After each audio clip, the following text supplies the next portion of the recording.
Hello, and welcome to One Tough Question, where we pose one tough question to someone in LSA who is doing something cool, and then we take questions from you, our viewers, all in real time. How do you ask a question? Easy. Just type it into the chat. Please take a second to tag a friend so that they can watch live and they can ask questions too while we're all still here.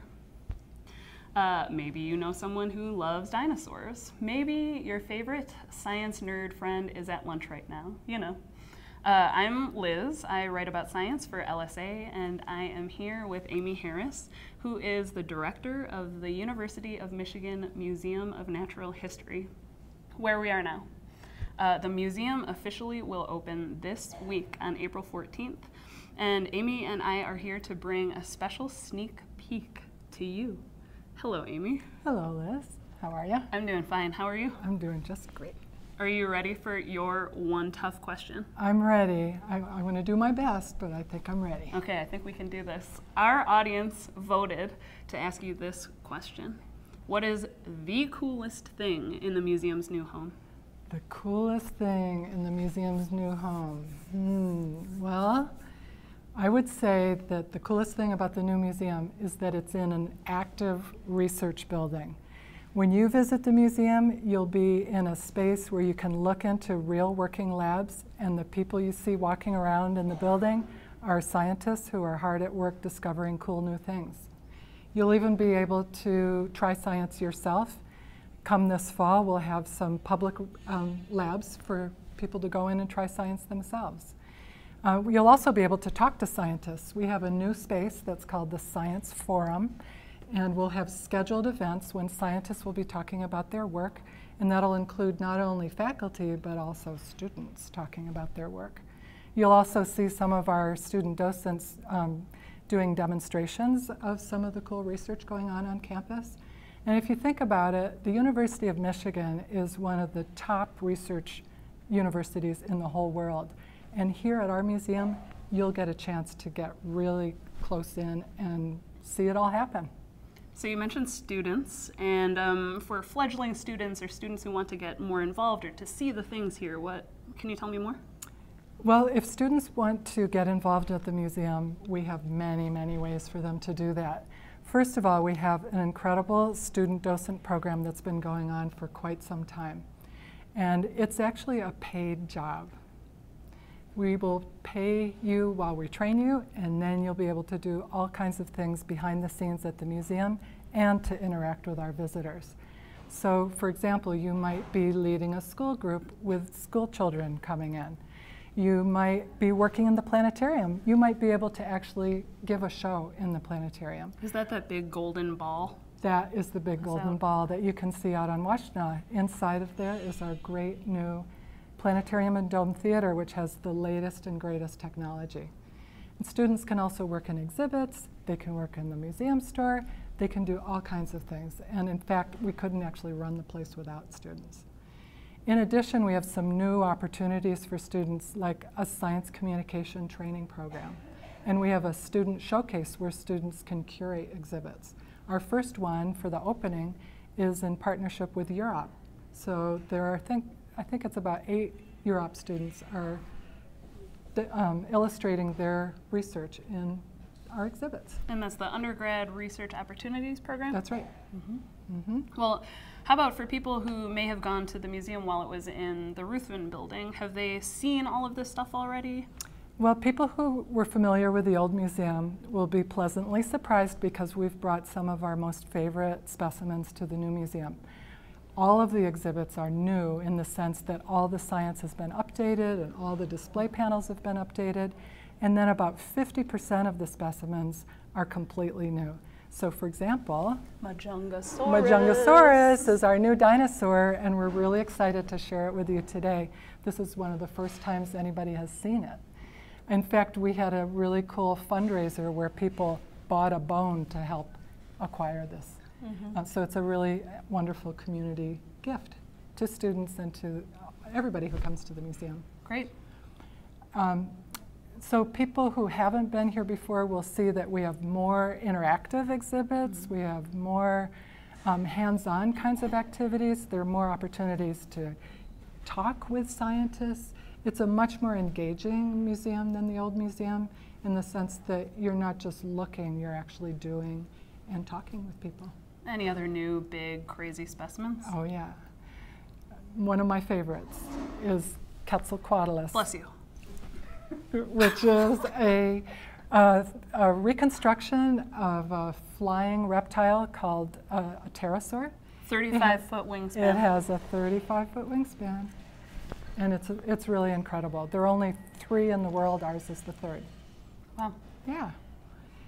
So I was going to mention, because we're talking to students, that we have a student grand opening. The public grand opening is on Sunday, the 14th, but on Friday, April 26th, we have a student grand opening from 8 to 11 p.m. We're going to have student trivia, we're going to have things to eat. Free food. And we're going to have WCBN here. Broadcasting from the museum. Student so come radio on down. station. What? Yeah. So that was our very tough question. And we are now prepared to take questions from you. So if you would like to ask something of Amy, then please type it in the chat and we can answer it live right now. We have a question from the crowd. What, Amy, did the dinosaur behind us eat? The Majungasaurus. This dinosaur was a carnivore and a cannibal. There is evidence of Majungasaurus eating other Majungasaurus so there you have it. It was quite a fearsome character. Fearsome beast. Yes. Even despite its tiny arms. Despite its tiny arms. Yeah. So is there a place where we can get food and relax and chill at the museum? There is. We're really excited that in this building we have a cafe. It's called Darwin's, and it features food evolved.